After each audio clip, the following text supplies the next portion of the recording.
Nope. Now remaining is how do we get the consistent approximation in the Jacobian. So we also need this. Okay, let's add it before our final assembly. Okay, additional term due to memory. We have F0 FPP. Now, what variables does this additional memory term depend on? It depends on F, depends on FP. Does it depend on FPP? Oh yeah, it also depends on FPP.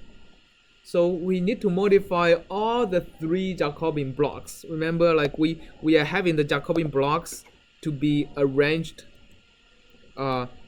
We have the Jacobian blocks to be like that. One block. So this is a partial my G partial F. Another block like that, partial G partial F prime. Another block, partial G partial F PP. And this is just the first equation. We also have other blocks like this from other equations. And finally, 3 by 3n plus 3 block for boundary conditions. So we need to modify all of these three terms. We need to add something on all of these three terms to account for the Jacobian of this memory term, right? Okay, so let's see what we have to do. So let's copy all of these to here and comment them out so that we have a reference. Sorry, want to comment them out. Okay, Control R, so that we know what we are doing. So first of all, we have this. Oh, this one doesn't have to be commented out. This one is useful.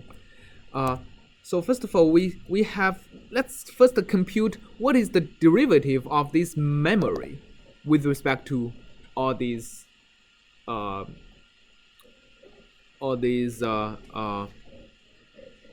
things, all these variables F, FP, and FPP. So let's say D memory df is going to be what? How does memory? So let's only focus on these three lines. F only appears here, right? F only appears here. So the derivative of memory to F is going to be contributed from this term. So I have a minus FPP times the derivative of this with respect to F, which is 1 over dxi. Right? It seems right to me. One thing that now I am starting to worry is that I think I didn't multiply the C here. I think I missed the C, right? Have this right hand side equal to, okay. Let me just say C times this. Okay, so then I'm good. I should also modify here to, okay, C times this. All right, so now we are good. So the memory df is equal to this. We'll consider the factor of the C when we are putting them into the Jacobian. The memory dfp is equal to, fp appears here, also here, right? So fp appears yeah, fp appears twice. Yeah, right. If you combine them together, there is a square term. But let's do them separately. So let's first figure out the effect of the partial derivative of memory to fp, assuming this is constant. So that is a dfp dxi, right? And now let's figure out plus fp times the derivative of this with respect to fp, which is actually just the 1 over dxi, right? Okay, that's good. That's easy. Okay, the memory, the FPP is equal to, FPP appears only here, so it's minus of that guy. Okay, good. Now let's put that into the Jacobins. JFA is equal to JFA minus C times the, remember the bidiagonal form we ended up putting into everything. So minus, I'll just copy what we, well, I'll just copy what we had here. Minus SP dx. In this case, I need, what do I need? I need C divided by 2 times the memory df 1 to the end, and the same thing here, except for it's 2 to the end, right? So this is basically the derivative of the final equation with respect to the memory term. So this is differentiating these two lines.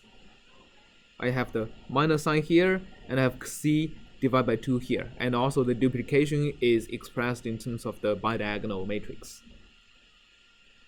So again, I have the piece, and I have the piece, and the double piece. And I think we are done, right? I think, let's put a one line before that. I think we are pretty much done, so let's try it. Okay, so every time, okay, we didn't end the loop, so every time let's hold on before we plot anything, and in the beginning let's just close all the figures.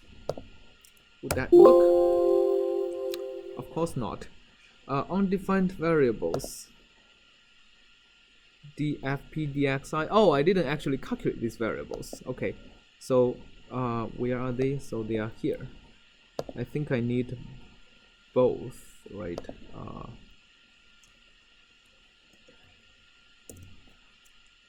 I need to calculate this, and this is going to be used here, this is going to be used here, right? Okay, so that fixes that problem.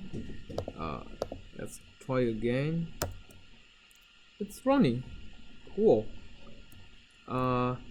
So Newton's iteration seems to be converging every step. It's pretty slow, so I don't think we need to all these iterations, so let's just kill it. I'm just gonna say if the norm is less than a certain threshold, let's just stop this Newton iteration. It doesn't do anything anymore, right? So once it becomes like minus 10 to the minus 11, let's just do that. Break. Okay, that'll help us. And I don't think we need 10,000 grid points. Let's make it 1,000. Okay. Initial guess, advance. Now, let's see what we get. Now it's much faster, and it seems to be working. So this is the solution to this Thinglia-Navier-Stokes equation in general coordinates. So the bottom one, I believe, should be the initial, because every eta step we hold on and plotted another one, right? Every time we plotted another one. So let's see. We know that because UE approaches a constant, we should ultimately get to the what solution? Blasius, right? And in the beginning is the stagnation point flow, and we should be able to see its difference between the bottom and the top, right? So first of all, if you look at the ratio of the, okay, so first of all, the y-axis is eta, the x-axis is my u, right? My small u over ue. So if you look at the u equal to 0.2, look at the thickness between, the ratio of the thickness between them. It's definitely, it's several times, like 3 times, the top line is like 3 times thicker, right, than the bottom line. But as you go over here, the top line is not so much 3 times thicker, right? So it's about twice. So you can see like the bottom one has a lot more curvature than the top one. It's closer to the stagnation. I mean, it has to be the stagnation point flow, and the top one should be a lot closer to the Blasius solution. So that's what we that's how we can solve the thin layer Navier-Stokes equation in MATLAB.